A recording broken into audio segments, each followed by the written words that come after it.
شوربة النهاردة من أحلى وأطعم الشوربات اللي ممكن تجربوها، بصراحة مختلفة جدًا، طعمها رهيب، وغير كده مليئة بالعناصر الغذائية وحلوة جدًا في الجو البرد ده، غير كده مناسبة جدًا لو حد عنده دور برد، بلاش تاخدوا مسكنات أو مضادات حيوية وجربوا شوربة النهاردة دي، بصراحة هتكون أقوى من المضاد الحيوي، وإن شاء الله تدعوا لي عليها.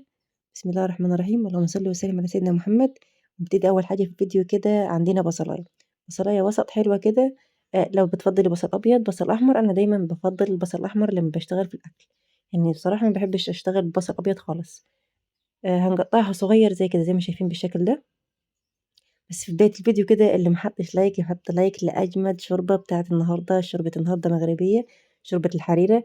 اخواننا المغاربة لو بتشوفوا الفيديو بتاع النهاردة لو في غلطة كده في الشوربة يا ريت تسامحوني عليها، بس بصراحة أنا عملتها على طريقتي يعني اللي شُفتها إن هي مناسبة ليّا.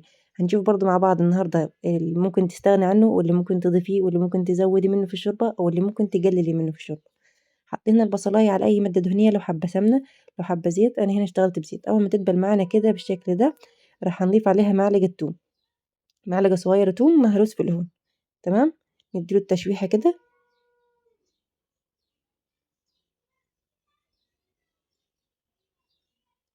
دايمًا إحنا بنشتغل في المطبخ نصلّي على الرسول ونقول بسم الله الرحمن الرحيم عشان الأكل يطلع فيه بركة ويكون طعمه حلو. عندي هنا ده تقريبًا 350 جرام لحمة. اللحمة دي موزة اللي أنا مشتغلة بيها، فمقطعاها صغير مكعبات صغيرة زي ما شايفين كده عشان تبقى على قد المعلقة في الشوربة، يعني تبقى سهلة على في الأكل كده في البُق. بعد ما حمّرنا اللحمة كده وخدت تشويحة، هانزل هنا بكوبايتين أو ربع كيلو حمص. تقدري تستخدمي كوباية واحدة، لو مش بتحبي الحمص كتير تقدري يعني تتحكمي في كمية الحمص زي ما أنتِ عايزة بالضبط، تمام. أنا هنا كنت عاملة كمية كبيرة شوربة لإني بصراحة كنت عايزاها تاخد معانا يومين، يومين في التلاجة كده نسخّن منها وناكل. عندي برضه هنا ربع كيلو عدس، كوبايتين برضه. ال العدس والحمص منقوعين من بالليل مغسولين غسلة حلوة ومنقوعين، تمام. هنديهم برضه التشويحة الحلوة في الشوربة كده. وبُصّي عايزاكِ تتفرّجي النهارده على جمال وحلاوة الشوربة دي، بصراحة اللي ما جرّبهاش فايته كتير. عندي هنا بقدونس، دي كزبرة، أنا مستخدمة هنا كزبرة لإني ما باحبش طعم البقدونس في الوصفة، بس هي يعني الوصفة الأساسية بيستخدموا فيها بقدونس، تمام. حابة تضيفي منه وحابة تشتغلي بكزبرة زي ما أنا باشتغل، ممكن بلاش خالص، بس هو بيدّي طعم رهيب، رهيب، رهيب. ممكن برضه نضيف كرفس بيخلّيها طعمها عالي جدًا، جدًا، بيحلّي الشوربات خالص الكرفس. عندي هنا معلقتين كبار صلصة، صلصة اللي هي المُعلبات، وهادّيهم التشويحة برضه مع الحاجات اللي إحنا حاطينها دي كلّها، البصل والثوم والحمص والعدس واللحمة. نيجي هنا لبهارات الشوربة، عندي معلقة كبيرة معلقة صغيرة سوري فلفل أسود، معلقة صغيرة كركم، ربع معلقة قرفة، ربع معلقة صغيرة، ونُص معلقة برضه صغيرة جنزبيل، و3، 4 فصوص حبهان، بس شِلت القشر زي ما متعودين مع بعض في القناة، وبنطحن البذور السودا اللي هي بتكون من جوّه دي، تمام. عندي هنا 3 طماطميات كده كبار ضربتهم في الخلاط، تمام. وهننزل بيهم كده ياخدوا التسبيكة الحلوة والتشويحة الحلوة كده مع الخضار ياخد ويدّي مع بعضه، والشوربة كده تاخد القوام بتاعها الحلو وتاخد الطعم الحلو.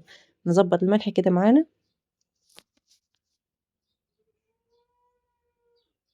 ونفضل نقلِّب كده في الشوربة، مش هنطوّل عليها كتير، تقريبًا هتاخد لها 3، 4 دقايق كده في الوضع ده. بعد كده هنضيف عليها مَيّة سخنة بتغلي،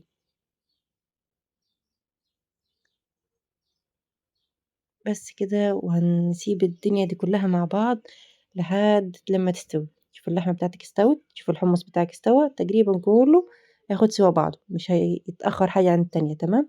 أول ما يستوي معانا الشوربة الأصلية بيحطّوا فيها الشعرية من غير تحمير، بس أنا مش باحبها كده، باحب أحمّر الشوربة الأول وبعدين غير كده إن هي بتدّيني طعم، تمام. فحمّرت شوية الشوربة كده في معلقة سمنة بلدي. عندي هنا 3، 4 معالق دقيق على شوية مَيّة وهندوبهم مع بعض. هتقولي لي هنا الدقيق والمَيّة ليه؟ هاقول لِك عشان يدّيك قوام كريمي وتقيل كده للشوربة وحلو، عشان لو حابة تستغني عن الخطوة دي ومش عايزة الشوربة تكون معاكِ كريمي كده وقوامها كده حلو، بلاش عادي يعني تقدري تستغني عنها، بس هي في الوصفة الأساسية، تمام. عندي هنا رغيفين فينو بايتين من بالليل، تمام. وجبتهم كده وشرّحتهم بالتشريحة دي زي ما شايفين. بعد كده هاجيب طبق فيه زبدة، معلقتين 3 زبدة، وهاضيف عليهم شوية توم كده مهروسين، وهنعمل زبدة بالتوم وشوية فلفل كده، وبُصّي شوية العيش دي هتخلّيه يعني هتسيبي الشوربة وتاكليهم من حلاوتهم بصراحة. بعد كده دهنا زبدة كده من فوق ومن تحت في العيش ودخلناه الفرن خد معانا التحميصة. بصوا كده الشوربة وقوام الشوربة العسل بجد يعني. بصراحة تحية لإخواننا المغاربة على الشوربة الجامدة بتاعتهم دي، من أحلى الشوربات اللي أنا أكلتها بصراحة، جميلة جدا، شابوه بجد. وطبعا تحية لكل الوطن العربي اللي بيتابعنا من جميع أنحاء العالم العربي، إخواني وحبايبي على راسي من فوق. برضه هنا برضه اللي ده العيش المصري بتاعنا العادي، اديته برضه ده مسحة الزبدة بالثوم ودخلته الفرن كده، ينفع ده وينفع ده، لو مش حابة تمام عادي.